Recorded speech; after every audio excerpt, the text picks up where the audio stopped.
थंडीच्या दिवसामध्ये प्रत्येक घरात गाजरचा हलवा हा बनवला जातो. मग त्यात वेगळी अशी काय रेसिपी? तर या ठिकाणी आज मी आपण ज्या गाजरचा हलवा करताना चुका करतो तर त्या कशा टाळाव्यात, त्याचप्रमाणे गाजरातला जीवनसत्व जे आहे ते कसे टिकवून ठेवावेत ते मी या व्हिडिओमध्ये तुमच्यासोबत शेअर केलेलं आहे. आजची गाजर हलव्याची जी रेसिपी आहे यामध्ये दुधाचा, मिल्क पावडरचा किंवा खव्याचा वापर न करता दाणेदार रसरशीत असा गाजरचा हलवा झटपट कसा बनवायचा ते मी या ठिकाणी तुमच्यासोबत शेअर केलेला आहे. त्यासाठी संपूर्ण व्हिडिओ नक्की बघा. नमस्कार, मी सुप्रिया, रेसिपीज बाय सुप्रियामध्ये आपल्या सगळ्यांचं स्वागत आहे. हलवा बनवण्यासाठी सगळ्यात अगोदर 1 किलो गाजर स्वच्छ धुवून त्याच्या साली काढून घेतलेल्या आहे. साली काढल्यामुळे यावरती जे मूळ असतात किंवा थोडीशी जी माती असते ती निघून जाते आणि आपला हलवा जो आहे तो कचकचित होत नाही. त्याचप्रमाणे साल काढल्यामुळे छान लालसर असा आपला हलवा जो आहे तो तयार होतो.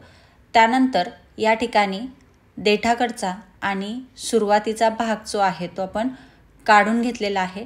तर अशा पद्धतीने सगळ्या गाजरांच्या देठाकडचा आणि पुढचा भाग जो आहे तो कट करून घेतलेला आहे. आता गाजर जे आहे ते व्यवस्थित किसून घेऊयात. गाजर किसताना या ठिकाणी जाडसर किसणीचा वापर करायचा आहे. जाडसर किसणीचा वापर केल्यामुळे हलवा छान जाडसर होतो. तर या ठिकाणी या पद्धतीने सगळा किस करून घेतलेला आहे. त्याचप्रमाणे गाजरामध्ये कधीकधी जो आतला पांढरा भाग असतो तो पांढरा भाग जास्त असल्यामुळे हलव्याचा कलर जो आहे तो पिवळसर किंवा पांढरट येतो. तर त्यासाठी गाजरात जो जाडसर पांढरा भाग असेल तो आपल्याला किसताना साईडला करून घ्यायचा आहे. तर अशा पद्धतीने आपले 1 किलो गाजर किसून घेतलेले आहेत. ते आता एका वाटीने मोजून घेऊयात. वाटीने गाजराचा किस मोजून घेतला तर तो 5 वाट्या गाजराचा किस बरोबर 1 किलोचा भरतो. जर वाटीने मोजायचा नसेल तर 1 किलो गाजरासाठी पाव किलो साखर या ठिकाणी घालून घ्यायची आहे. हलवा बनवण्यासाठी सगळ्यात अगोदर एक मोठ्या कढईमध्ये 2 चमचे साजूक तूप घालून घ्यायचं आहे. साजूक तूप घातल्यामुळे हलवा छान व्यवस्थित परतला जातो आणि त्याला छान टेस्ट येते. यासाठी 1 ते 2 चमचे तूप घालून घ्यायचं आहे. तूप गरम झाल्यानंतर यावरती किसून घेतलेला गाजर घालून घ्यायचा आहे आणि 1 ते 2 मिनिट गाजर व्यवस्थित तुपावरती परतून घ्यायचा आहे. असं केल्यामुळे गाजरातला जो कच्चटपणा असतो तो कमी होतो आणि हलव्याला छान अशी टेस्ट येते. तुपावरती छान किस परतल्यामुळे याचा जो कलर आहे तो छान लालबुंद राहतो. तर या ठिकाणी गाजराचा कलर जो आहे तो चेंज व्हायला सुरुवात झालेली आहे. आता यावरती आपल्याला झाकण ठेवून साधारणतः 3 ते 4 मिनिट वाफवून घ्यायचं आहे. वाफवताना मध्ये मध्ये हलवून घ्यायचा आहे, कारण यामध्ये आपण पाणी घालणार नाही किंवा दूध घालणार नाही, त्यामुळे तो खाली चिटकू नये यासाठी मध्ये मध्ये झाकण काढून हलवा जो आहे तो शिजवून घ्यायचा आहे. तर या ठिकाणी साधारणतः 4 ते 5 मिनिट झालेले आहे आणि आपला हलवा जो आहे तो शिजला की नाही ते बघूयात. तर या ठिकाणी तुम्ही बघू शकता आपला हलवा छान असा 70 ते 80% शिजलेला आहे. गाजर पण दूध न घालता सॉफ्ट करून घेतलेला आहे. यामुळं काय होतं तर गाजराचा कलर जो आहे तो लालसर असा राहतो आणि त्यातलं पोषण तत्व किंवा जे विटॅमिन्स जे आहेत ते जसेच्या तसे राहतात. यासाठी या पद्धतीने आपल्याला गाजर वाफवून घ्यायचं आहे. आता यामध्ये 1 वाटी दुधाची साय घालून घ्यायची आहे. 5 वाटीसाठी 1 वाटी साखर आणि 1 वाटी दुधाची साय घालून घ्यायची आहे.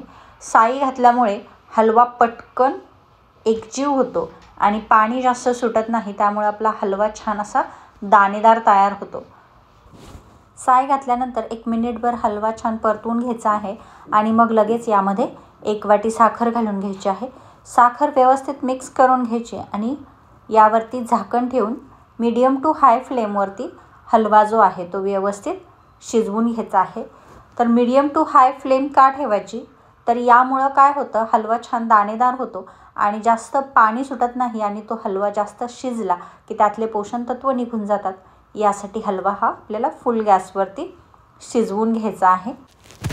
5 मिनिटानंतर हलव्यामध्ये साखरेचं आणि साईचं छान पाणी तयार झालेलं आहे. आता हे आपल्याला व्यवस्थित आटवून घ्यायचा आहे. जोपर्यंत साईचा खवा तयार होत नाही तोपर्यंत हे व्यवस्थित आटवून घ्यायचं आहे. तर या ठिकाणी हलव्यातलं सगळं पाणी जे आहे ते आटलेलं आहे. छान दाणेदार असा आपला हलवा तयार झालेला आहे. यामध्ये थोडीशी वेलची पूड घालून घेऊयात आणि थोडेसे ड्रायफ्रूट्स. तर या ठिकाणी मी बदाम आणि काजूचा वापर केलेला आहे. बारीक चिरून घेतलेले काजू आणि बदाम घातलेले आहेत. तुमच्या आवडीनुसार तुम्हाला हवे ते ड्रायफ्रूट्स यामध्ये घालून घेऊ शकता. व्यवस्थित मिक्स करून घेऊयात. अशा पद्धतीने जर आपण गाजरचा हलवा केला तर त्यातले पोषण तत्व जे आहेत तेही टिकून राहतात. त्याचप्रमाणे हलव्याचा कलरही लालसर येतो आणि खाण्यासाठीही तो तितकाच टेस्टी लागतो आणि बनण्यासाठीही अगदी कमी वेळ लागतो. तर हा तयार झालेला हलवा थंड करून घेऊयात. थंड झाल्यानंतर तुम्ही बघू शकता अगदी सुटसुटीत दाणेदार असा आपला हलवा जो आहे तो तयार झालेला आहे. तो आता एका डिशमध्ये काढून घेऊयात. तर लाल बुंद रसरशीत असा दाणेदार गाजराचा हलवा तुम्हीही नक्की ट्राय करून बघा.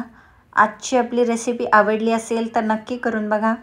चॅनलला सबस्क्राईब केलेलं नसेल किंवा नवीन असाल तर चॅनलला सबस्क्राईब करा. पुन्हा भेटूयात आपल्या नवीन रेसिपीसोबत. धन्यवाद.